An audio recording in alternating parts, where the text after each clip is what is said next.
Welcome back to another week of HawkTalk. Lots of things happened away from campus, Dickinson State University this last weekend, but things have changed this upcoming week. Got a lot of exciting events coming, and we're joined by Coach Schroyer, who's a large part of making one of those events happen. Coach, thanks for joining us. Thanks for having me. Coach took time away from what I would argue is the best view on campus from your office overlooking in the BAC, overlooking the field, to be with us today.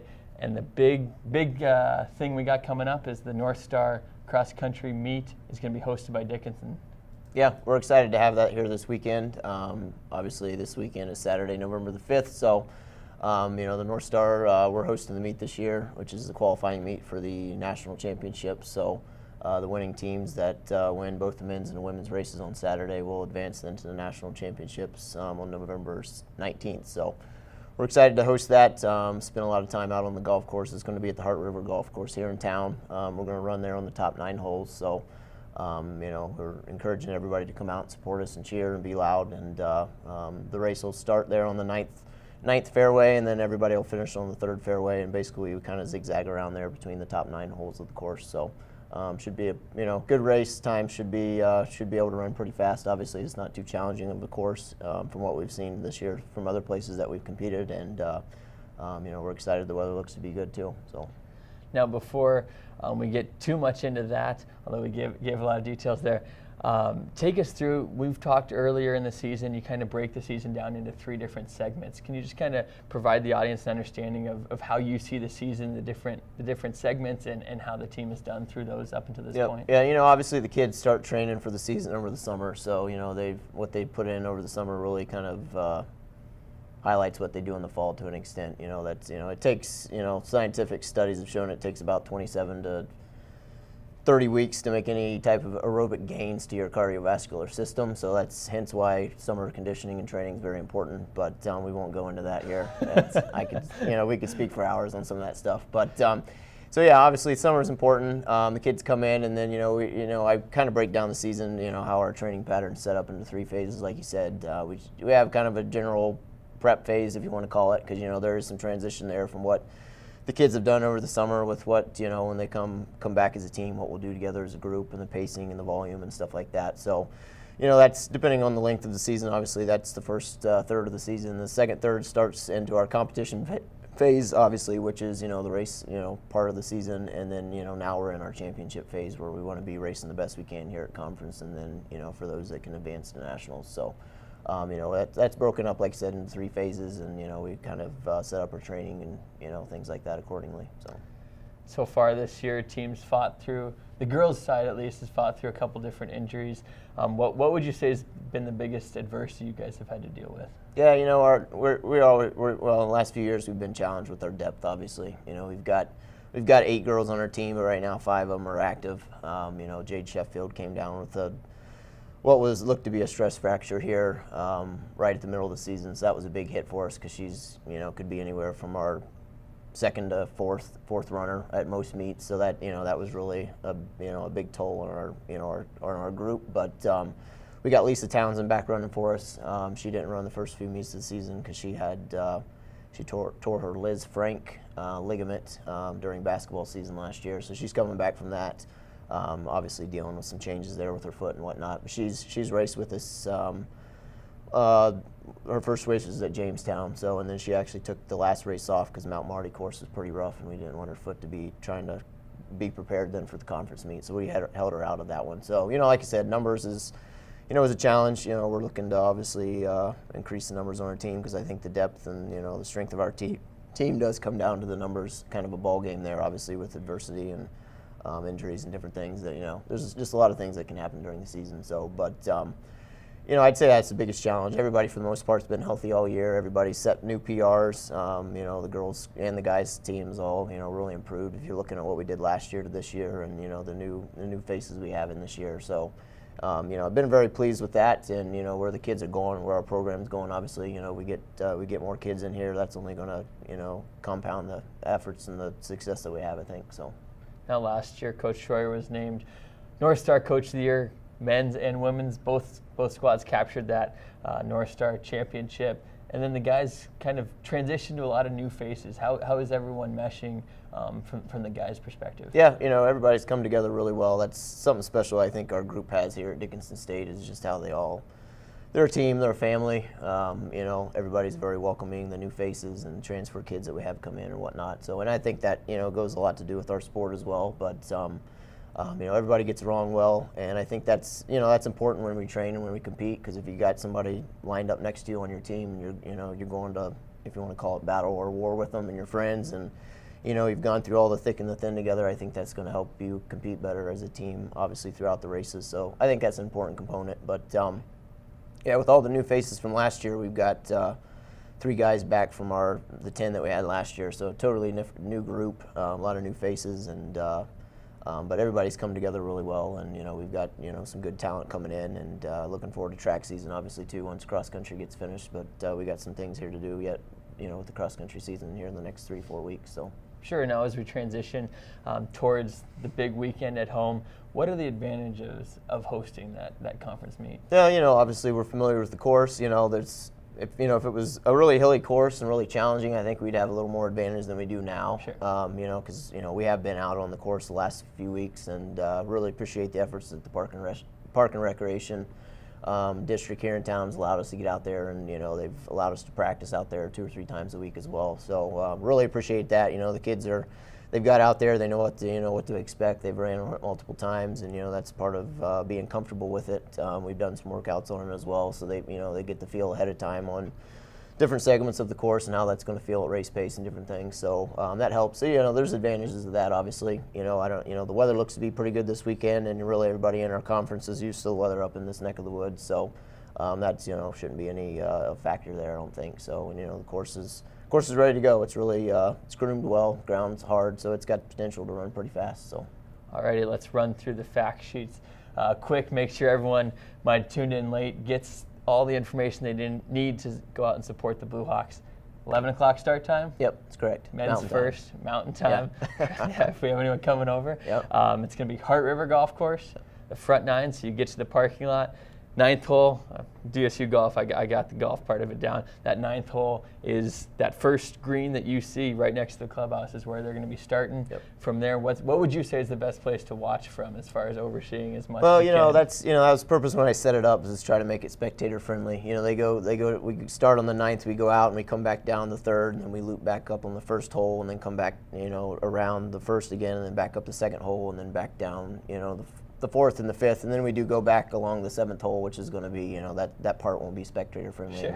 unless you're willing to run over there and see the kids. But for the most part, the girls will loop through there twice, and the guys will go through that section there in the first 4 holes 3 times. So it'll be spectator friendly. Wherever you want to stand, whether it's at the finish or the start line, you're going to see them come around 2 or 3 times. So it's it'll be a good opportunity for everybody to watch and get the feel for a cross country race. So. Alrighty, once the guys wrap up, the women will be starting shortly after, and then over at the BAC, your office, the home of your office, there's going to be a lunch buffet and a get together for the award ceremony. Is that correct? Yeah, we'll have an award ceremony there after the races. That'll be at 1:30 p.m. Mountain Time, and there will be a lunch buffet provided as well. So anybody that wants to join us for that is welcome to. And like I said, we're excited to race, and hopefully we can defend our titles from last year. So.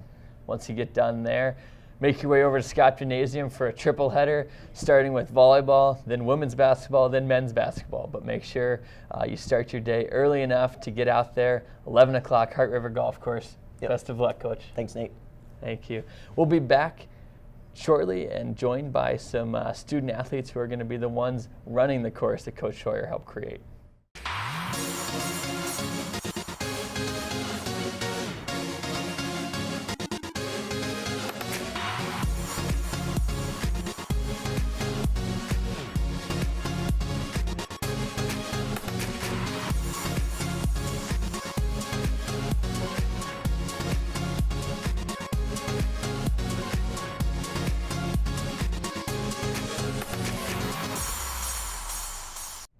We're back on HawkTalk. It's time for the Blue Feather feature. The Blue Feather Athletic Association makes it possible for a lot of student athletes to come participate in different activities at Dickinson State University. And this week we're joined by some cross-country runners. I'm going to let them introduce themselves. I'm Amanda Wolf from Glasgow, Montana. I'm a sophomore. I'm Tristan Guillot from Twin Bridges, Montana, and I'm also a sophomore. All right, guys. First off, just take us through how you ended up at Dickinson State.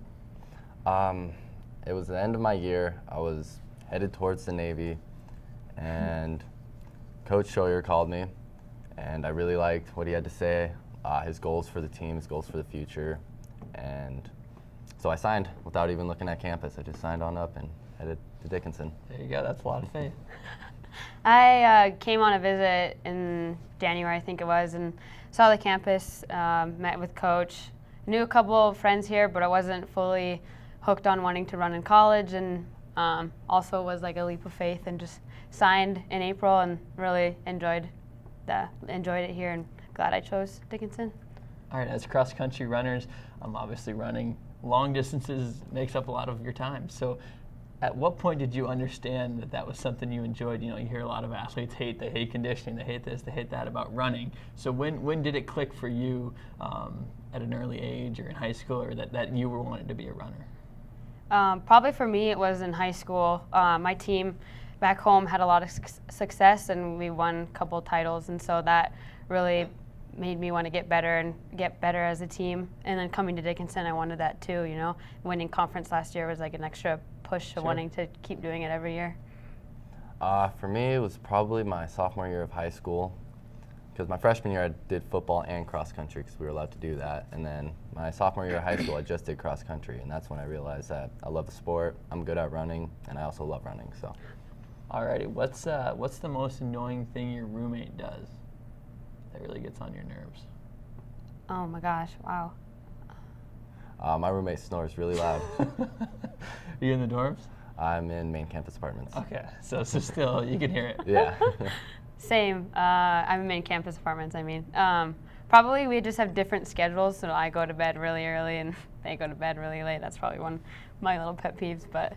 All right, as cross-country runners, what's your pregame go-to meal? I like lasagna. Like the day before. Oh, day before. Any kind of pasta with some kind of meat in it, chicken, shrimp. I use the carbo loading excuse quite frequently, despite the fact that I don't go out and run a 8K the next day. But all right, Coach Schroyer is still in the building, so rather than asking what gets on your nerves about Coach Schroyer, what's your favorite part about Coach Schroyer and being in his program? My favorite thing about Coach Schroyer is he loves all his runners. He focuses on all of us. He doesn't just focus on the best ones, yeah, that's basically it. He focuses on all of us because there's a lot of other cross-country programs out there where you're just a number. Like you're our number one, you're our number two. And with Coach, it's everyone. Like he cares about all of us because any given day I could have a bad race, our number one could have a bad race, and the team's got to step up. Sure. So we're not just a number to Coach Schroyer. I guess mine's kind of along the same lines as he's very caring, not just, as runners, but as like a person too. And also like how creative he is with his workouts. I mean, we're not just going out running on the track every day, going circles, but he has different places that we go and just different things that we do. So that's always nice. All right, how has the season been going for you guys? Individually or team-wise? Both. I guess you can both provide the men's team and the women's team perspective. Individually, it's been going good for me. I've been slowly increasing, and I've been running faster times, and felt like I've been running better. Team-wise, same. We've just been running more as a team, and this year the men's team we're all really close to each other, Sure. So it's helping us push each other and run more as a team. Same for me. Individually, I've improved quite a bit. Like Coach Schroyer said, summer training is really important, and I really focused on that, and it really brought me into really good shape for the beginning of the season. So my times have improved a lot. And team-wise, it's been a little struggle just because we've lost some girls and then like to injuries and stuff, but we're really coming together and we're really ready for Saturday. All right, let's get into Saturday a little bit. How excited are you guys to host that conference meet? It's exciting because no one really gets to watch cross country, so we're trying to get everybody to come out. But it's pretty fun to get to know the course right away. So. It's exciting for me because having friends and family there and a bunch of people rooting you on, it always helps. It just gives you that little extra push. Coach at every race, he's always there. He's screaming his head off. He's pumped up, and for me, that always makes me want to go harder. And when I want to slow down and just maintain, I push forward and push through the hurt. Yeah. What advice would you give to someone who potentially has never been to a cross-country race that will be going for the first time Saturday? Wear tennis shoes. And get ready to run, right? Yeah, I guess. Get ready to run and be loud. Be loud. Anything helps. Screaming, like, people always say, I don't know what to say to runners, but it's just like if you just are there and support, that's like a lot to us. So. I know you guys, especially Amanda, you're kind of early on in your time at Dickinson State, but not even necessarily from a cross-country perspective. What's the biggest thing you've gained from being a Blue Hawk?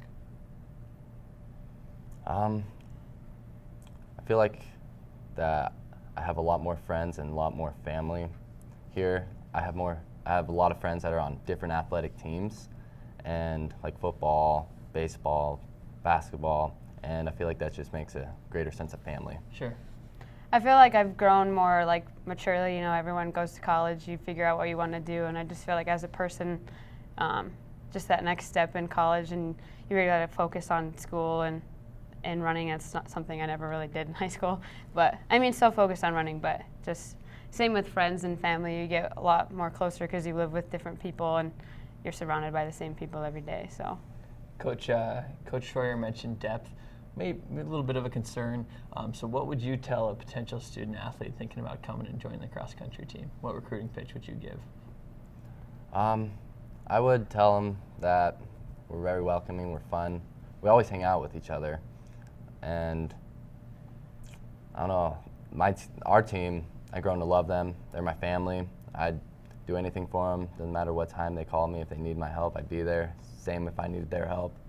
It's more of a family sense instead of a, I don't know, it's basically a family sense type of a thing. Yeah, I'd say the same thing, especially with like girls. We're always together. Usually there's like, I don't know, maybe drama on other teams, but our team, there's nothing. Like, we get along perfectly fine, and that's how it's always been in my running team, so that's what I love most about running. Alrighty, guys. Thank you for joining us this week. You. Best of luck this weekend. Hopefully everyone gets out there, gets a little exercise themselves, screams their heads off, and we'll be back right after this with some other interesting guests.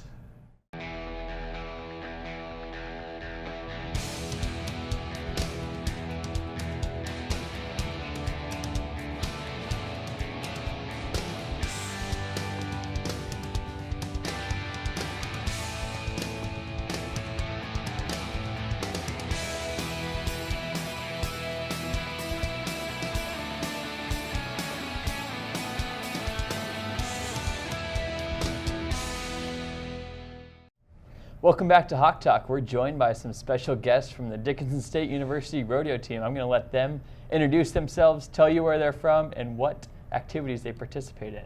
Go ahead, guys. I'm Jerlyn Wiseman. I'm a sophomore from Baker, Montana, and I compete in team roping, barrels, goats, and breakaway. Lane Berg. I am from Chaffee, North Dakota. I'm a sophomore, and I compete in bull riding and steer wrestling.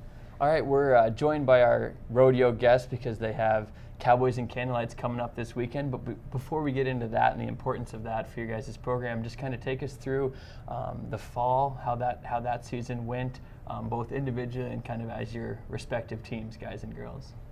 Go ahead, Lane. The men's team is doing really great right now. We got some really good rough stock riders at the moment. Tate Schwagler, I think he's leading the region in the bareback riding, so he's doing really good. And Jordan Hunt, he's got a pretty big lead in the saddle bronc, so got some good push there. And I think I'm third in the region right now in the bull riding, so pretty solid. And then me and Garrett Holshetler, we are both got some points in the steer wrestling, so solid there. And Chance Glass, really good calf roper, team roper. He's got some points in both of those, so we got a solid team going right now. Women's team, it's kind of more of a rebuilding year for us. We lost actually all of our 5 team members last year because they were seniors. So a key player for us right now is Jamie Durflinger. She's made the short go and barrels at every rodeo so far. We're really proud of her. Alicia Dworshak has done extremely well in goats, made the short go a few times, and Megan Rady and myself have. And we're just looking forward to spring. We think that it'll go a lot better. We've got some strong people for us, so hopefully we start doing a little better at the rodeos and drawing right. Sure. For folks at home aren't necessarily familiar with how the kind of structure of the rodeo schedule, take us through how it's split fall, spring, and also what regions you meet. You mentioned where you're at in the regions. Kind of talk about how that shapes things for nationals as well. The whole region thing, you have to be top 3 in the region to make it to nationals. So you're kind of competing against everyone in your region just to get to nationals, but you're trying to be top guy in the nation type thing too. But they break up in fall and spring. They have like, I think, what is it, 6 rodeos in fall and spring? 5 and 5. 5 and 5. Okay. Mhm. So I don't know.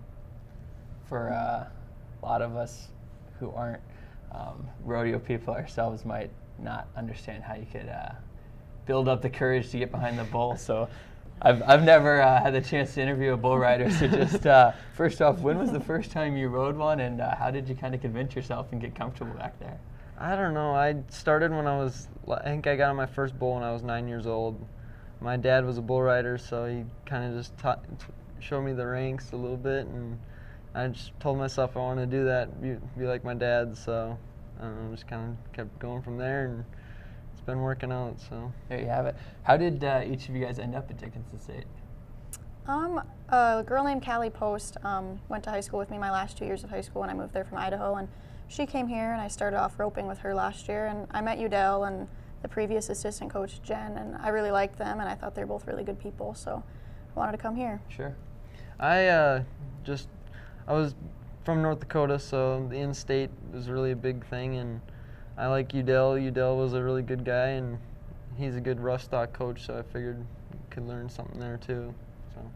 So fall season's wrapped up, but now the big event, like I mentioned a little bit earlier, Cowboy and Candlelight coming up this weekend. Can you guys explain that event a little bit? Cowboys and Candlelight is going to be on November 12th at 5:30 at the Elks Club. That's basically where we get all of our scholarship money for all of us to be able to come and rodeo for Dickinson and go to school here. It's a really fun event. You can buy tickets through the Dickinson Heritage Foundation or from the Ag Department. And we start off with a prime rib dinner, and then we move on to introducing our team and our coach and explain how we're doing in the standings. And then from there, we go on to a live and silent auction, and at the end there's a dance, and you can just come for the dance as well. Sure. So, When does that start, do you know? 5:30. 5:30, Mhm. Saturday, November 12th. Like you said, it provides money for the scholarships, but also I assume it helps with travel expenses. Talk about the difference, as a lot of athletes complain about the long bus rides, it's certainly a different way to travel for you guys. So just take us through what a typical trip is when you guys are on the road. Well, you have to start out by, you all get split into different rigs. I think this year we only took 4, which was, talking about how we had a young team. I think last year in the fall we took 7 different rigs with up to 6 horses, or even I think Cam's might have had 8 horses in a trailer. So you start out by finding out what rig you're in, and then you have to load all of your hay, get all your horses ready, and a lot of us have to wrap our horses' legs. Takes like 10 minutes a horse probably. And then actually getting there, usually I think average drive for us is probably 10 hours. Yeah. A lot of us have to unload our horses and walk about every 6 hours. And then once you get there, it's not like you just get to go to your hotel room. You have to probably spend an hour to 2 hours getting your horses put away. So no sleeping on the bus. Yeah. And you guys probably don't take too kindly to hearing about all the other struggles of different things. The other thing I want to make sure folks understand about how you guys compete is there's no NAI. NAI doesn't really mean anything for you guys. Talk about how it's you guys versus basically every other college rodeo team out there. I don't know. Like, what do you mean by the whole? It's your region, but there is no classifications as far as you guys are competing with the best of the best, and as far as the different. Kind of explain the different schools that make up the region. Like in our region, we have Nebraska, which is like a D1 school usually, so we got those competitors too, and I don't know. There's like Oklahoma State's down south. You got all them bigger schools, so I mean, those teams are going to have a lot more kids to choose from to fill their team. So, I don't know, just gotta we can do it. I mean, the talent we have up here is pretty good too. So. Sure, and those schools probably have a larger pool financially to draw from. So something like Cowboys and Candlelight's obviously very important for making sure that you guys can do what it takes to even get to the rodeos, and then once you're there, compete. But thank you guys very much for joining us this week. Thank you. Thank you. Thank you for joining us on another week of Hawk Talk. We told you about a lot of exciting things happening on campus. Just to recap, 11 o'clock is when that cross-country meet's going to start, 2 o'clock volleyball, and then basketball to follow at Scott Gymnasium. If you'd like to purchase Cowboy and Candlelight tickets, visit DSU Heritage Foundation website and DSUBlueHawks.com to find out all about DSU athletics. Thanks for joining us this week.